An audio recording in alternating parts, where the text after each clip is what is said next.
Welcome back. You're watching Business Morning on Channels Television, and our conversation today is around the Nigerian economy with particular focus on the budget. And I have here with me in the studio the Head Transaction Advisory Services West Africa of Ernst Young, Mr. Bisi Sanda.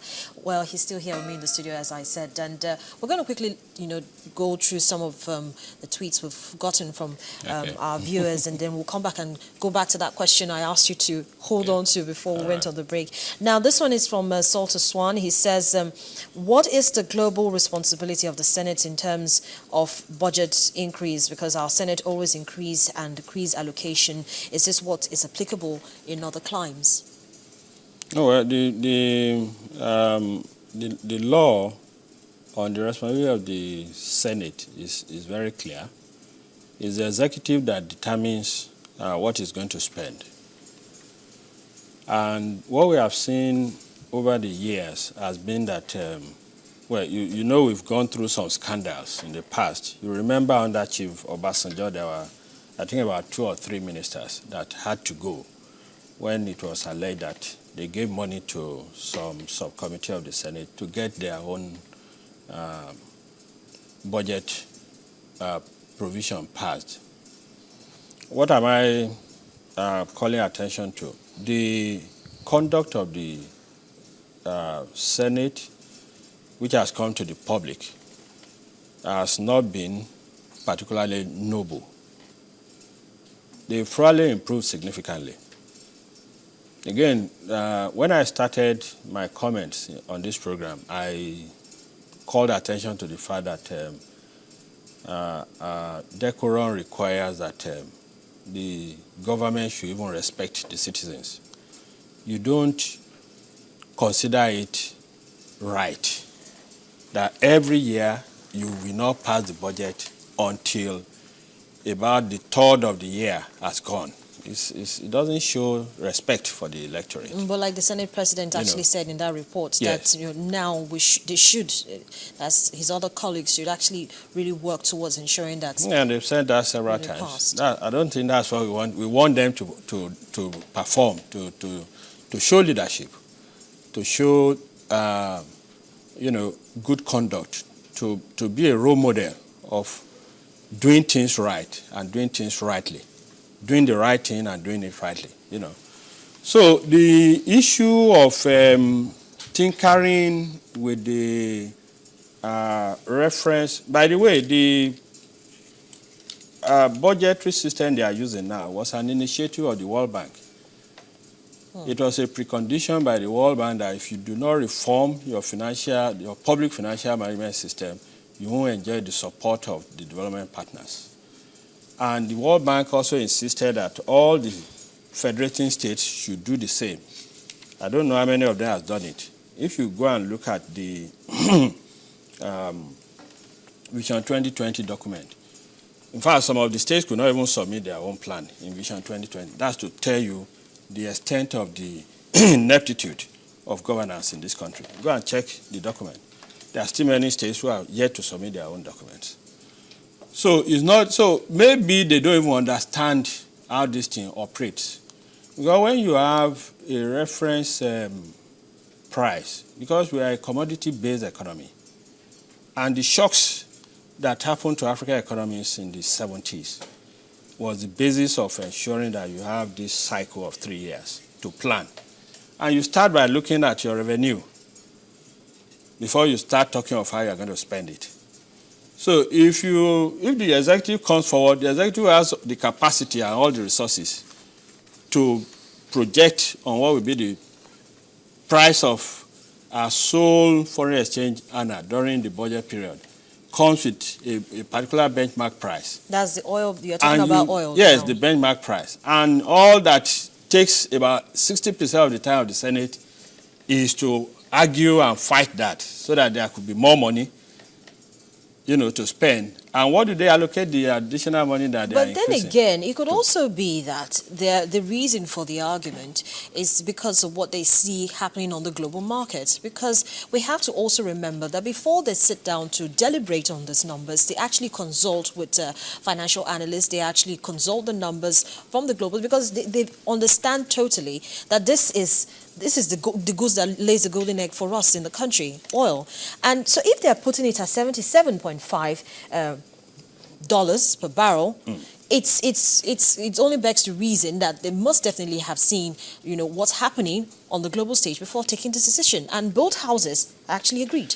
And because they come from a background wherein people already see them as avaricious.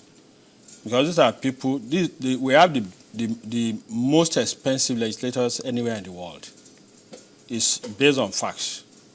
And we have outrageous pay for legislators. So based on that foundation, nobody is ready to concede to them that maybe they are doing this thing altruistically. Nobody sees that in their behavior. Okay, so now, so that we don't, spend so much spend time on that, let's quickly move back to that issue that we talked about just before we went on our break. Now, post-rebasing of the GDP, we see that the GDP, the debt to GDP ratio is actually reduced from 19 to 11%. And so what I asked is, would this actually now tempt the government to borrow more, or should the government be thinking about borrowing more? Let me tell you, theoretically, credit drives growth. Theoretically. No, it depends on when you take the credit and which sectors you put it in before you begin to drive growth. So if you're already taking answering it for me. No, because I want also have Yes, let's I agree with you. Let's streamline. I agree with you. Yes, this angle that we're going to. That's why I said theoretically, credit stimulates growth. And if you look at the components of money supply in the economy, in industrialized economies, credit is a big chunk. Here in Nigeria, until the former governor of the central bank took the bull by the horn that this must not be a cash economy again. About 65% of the cash in the Nigerian economy was outside of the banking system. 65%. So, but let's come back to what we're talking about. That is, will the government not be tempted? Now, I will tell you, whether the government is tempted or is not tempted, the Nigerian public should rise up if the government decides to borrow. There's no basis. Now, one of the major issues we have seen in governance now, and even the President Ebele Jonathan Goodluck, already said it, that why is it that spending in Nigeria is often multiples of amount spent in other climes to achieve the same results? You want to put up a 10-story building. Ghana will spend 10 million US. You will spend 25 or 30 million US for the same. Why? So in that situation where government spending is inefficient, you don't go borrowing money because you won't be creating value. Okay, so a lot of the money will be going to the wrong place. Okay, and the burden of repayment is created for generations that will be coming behind. Mr. Sanda, let's look at it like this now.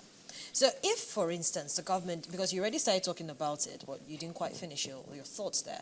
If, for instance, the government decides to go ahead and borrow, but will specifically ensure that these monies that are being borrowed will be used to drive key sectors that will be productive in terms of making sure that there's employment, which is what we're trying to reduce, because that's what the budget is supposed to be anyway. It's supposed to be all about job creation and inclusive growth. And so if, for instance, the borrowing is done in such a way that will drive these key sectors, manufacturing, the automobile sector, agriculture, the small and medium enterprises. Should the government not be thinking about doing that? Well, let me call to memory, to mind, an experience in our recent past. When the former absolute dictator, General Abacha, late General Abacha, decided to increase the price of fuel, you remember the Petroleum Trust Fund, and there was a lot of uprising. He created a parallel government and said all the amount accruing from the increase will be passed to the parallel government, headed by General Buhari at that time. And you had the Pt3, which was a parallel government. Of course, you could see physical evidence of some of the things they did with the money littering, the length and breadth of Nigeria. But I'm saying that this is a rotten system which is full of graft. And so you can't use that system to be taking on huge borrowing.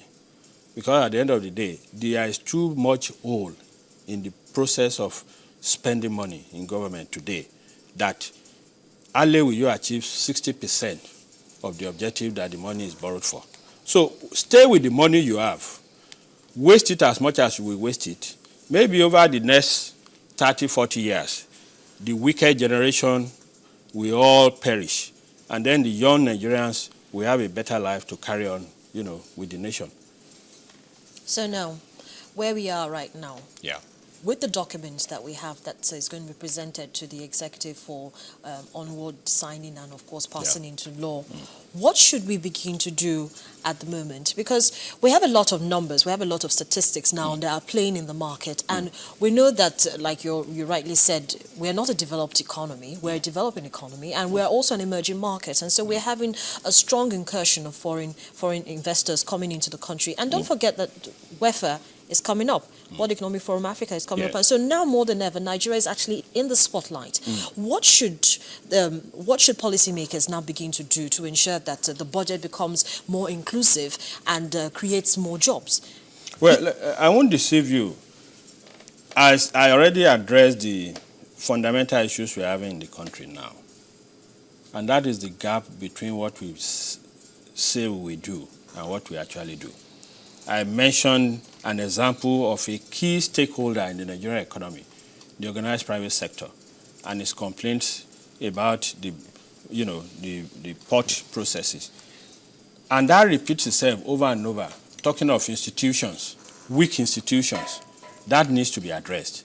The issue of security, the unfortunate incident of the carnage in Yanya in Abuja yesterday, that's again a failure of an institution of government talking about security. You have it in the press every day, how weapons just come into Nigeria. And many people who are powerful in government, they are implicated in some of all these things going on. So if it's not the issue of banding figures around, it's issue of, Professor Adedeji once said that the problem of Nigeria is not economy, it's political. It simply masquerades, it manifests itself, economically. So governance must be got right, and I don't know how they are going to achieve this. And the unfortunate thing is that we have a very docile electorate. Anything goes, they can't just be bothered. Because if the government is made to be accountable, if the government is made to deliver on its primary objective, the problem with economy, you see it disappearing. The port is not working. The electricity is not there. Yep. That's not got to do with figure that you are budgeting. Getting things achieved, getting things done, Electricity will come soon. We're already on that part. But I'm sure we're going to have you back in the studio to have this conversation again, especially as regards support, because you've mentioned it more than twice now in this conversation. Well, Mr. Sanda, thank you so much for coming in this morning on the program. Thank you. Well, I've been speaking with the Head Transaction Advisory Services of Services West Africa of Ernst Young, Mr. Bisi Sanda, and we've been taking a look at the economy with particular focus on the budget. And thank you for sending in your tweets at Salter Swan, and thank you also for being part of the program today. I'm Harriet Agbini.